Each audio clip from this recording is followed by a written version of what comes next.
Hello everyone, welcome. We're going to be learning Parshat Lech Lecha, a little bite-sized piece, B'ezrat Hashem, that we could take from the first Passuk of this week's Parsha, the very famous words, Lech Lecha, Vayomer Hashem el Avram. Hashem tells Avram in this week's Parsha, Lech Lecha, you should go, Me'artzecha, which is your land, Mimoladatecha, which is your birthplace, Umibeit Avicha, your father's home. Where should he go? Where's he going? Passuk continues, Ela Aretz Asher Ereka, to the land that I will show you. Rebbi Natans explains a beautiful explanation of what this Passuk really means. What was he telling Avraham Avinu? Explains when the Passuk says, Lech Lecha Me'artzecha. First of all, where is he telling him to leave first? From the Eretz, from his land. What's so bad about his land? So everyone comes from a certain place, and everyone has bad characteristics that are found inside of him, ingrained inside of him, so to speak, that he's born with or that he adapts from the place that he lives. The place, your surroundings, your environment, your neighbors, the people that you surround yourself with, that land is full of bad, right? Every place has their own type and style of bad, whether it's a city, whether it's a different state or a different country, but not to say that there isn't good there. Parallel to the good, though, unfortunately, there is the bad. And even if a place is thriving with Judaism, let's say even in the holiest of cities, even Yerushalayim has some different negative qualities to it that the people there for sure now have a Yetzer Hara to be able to overpass and to go beyond those Yerushalmi type of attitudes that could be not, or that are not what Hashem wants. Or a person's living in different cities around the country. Every place has their own style of bad. So that's what it means that Avraham was being told to leave his Eretz, the bad midot that come from where a person lives. The next thing is Mimoladatecha. When a person's born, the genes have it that your mother and father gave you certain abilities, certain capabilities, certain midot, certain character traits, certain bad desires, and these things are within a person. He has to leave those. A person has a lifetime goal, a lifelong goal, to leave these inherent midot, these inherent characters within us that were born to us when we were given life through our parents, that our parents gave it to us. And obviously if it's good, we take advantage of it, but the idea is that when it's bad, you should leave your moladatecha, you should leave your parents' negative effect on you. Those bad midot, whatever they are, right? A person is not just a new creation. A person was born through a mother and a father, and they both are struggling with good and bad. That bad that was inserted within the child, he has to get rid of, whether it's kas, whether it's kapdanut, whether it's stinginess, right? Whether it's anger, whatever we said before, whatever it possibly is, all the bad midot that a person has, whether it's depression, a person's sometimes siding on a different midah that another person isn't, and that's because his parents had an effect on him. And the last thing that Hashem tells Avram is mibeit avicha, right? A person's family, the house, you're raised. Sometimes your family is a famous family, and you have ga'ava the second you walk out into the world because you're from a famous family or maybe from a rich family, and you have to act in a certain way like rich people do, and you can't do anything, chutz mi that. Other than that, a person has to be very careful not to chas v'shalom be sunken in these type of midot, these type of bad qualities that a person could and definitely is in different areas born with and raised with, and it becomes ingrained within him. So whether it's a person's family, whether he's from a famous family, a rich family, a family that goes after different desires, right? For example, a person could be from a very famous family and he has to act like that, or a person could be from a very rich family and he feels like he has to act like a rich person, whether chas v'shalom it's not acting nice towards others, or whether it's not learning Torah as much. A person has to leave those bad qualities. And where does the Kadosh Baruch Hu tell Avram Avinu to go? First of all, Lecha, go to you, which Rebbi Natans explains here. Rebbi Natans explains that Lecha means to your neshama. Lecha means that you have to go to you. And who are you?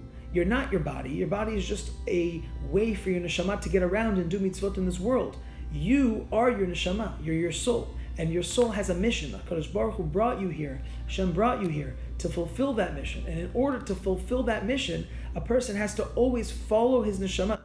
not what his body is interested in, not what the ta'avot, the desires are interested in. Rather, a person always has to follow his mind, which is the shorish of the neshama, and he has to follow the proper way to live life, which is according to the neshama, what the neshama needs. A person has a neshama which was given to him by Hashem with a mission. And then if a person does all this, if a person properly follows the instructions of Hashem and leaves all these bad things, and he goes to himself, which is his neshama, he gets to La'aretz Asher Ereka, to the land that HaKadosh Baruch Hu will show him, which is Kedusha, which is your neshama, which is really Eretz Yisrael. Avraham Avinu was headed to Eretz Yisrael, which he didn't even know. And this idea of Eretz Yisrael is the Shorish HaKedusha. Israel is the source of holiness of the entire world.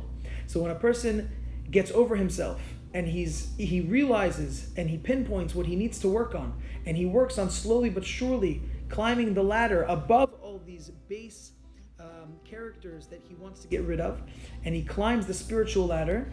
Rebbi Natans says, and he explains it, Rebbi Natans explains from this week's Parsha, that this is what Avraham Avinu was doing. Even though Hashem promised him wealth and children and fame where he's going, but the idea was that he had to leave his anything that was holding him back from ultimate holiness, anything that was holding him back from properly getting closer to Hashem. That's our job in this world, to leave those things aside and to completely and totally immerse ourselves in our mission in this world, which is to 100% get closer to Hashem in everything we have to do. And we shouldn't let anything, our friends or our family, or even our spouse, chas v'shalom, if a person's in that type of nisayon, to get in the way of us fulfilling our mission. No one wants to come here again. We were here enough, and we want to fulfill our mission and leave. We want to fulfill our mission for our neshama and get out of here. Rebbi Natans speaks about in the introduction to the second half of Likutei Moharan, he speaks about Avraham Avinu. Actually, the Passuk says in Yechezkel, it says, Avraham haya echad. Avraham was one. So, what does the Passuk mean? Avraham was one. Did I think Avraham was someone else, was more than one, he's five? What does it mean Avraham was one? So, Rebbi Natans says that Avraham Avinu thought and felt and acted as if he was the only one in the world, that no one had any effect on him. Not where he lived. He completely left his bad midot from his house at home, bad midot from his state in the state, bad midot from his parents where he left them, and he went completely and served Hashem the way he knew that he needed to serve Hashem.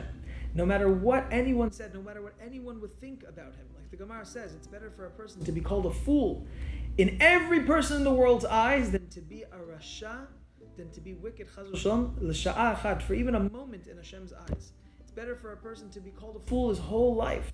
Now, we live in a generation, unfortunately, that if a person's really doing Ratzon Hashem and he's serious about his Judaism, and he's very enthused and he's energized about his Judaism, he looks like a little bit of a nut.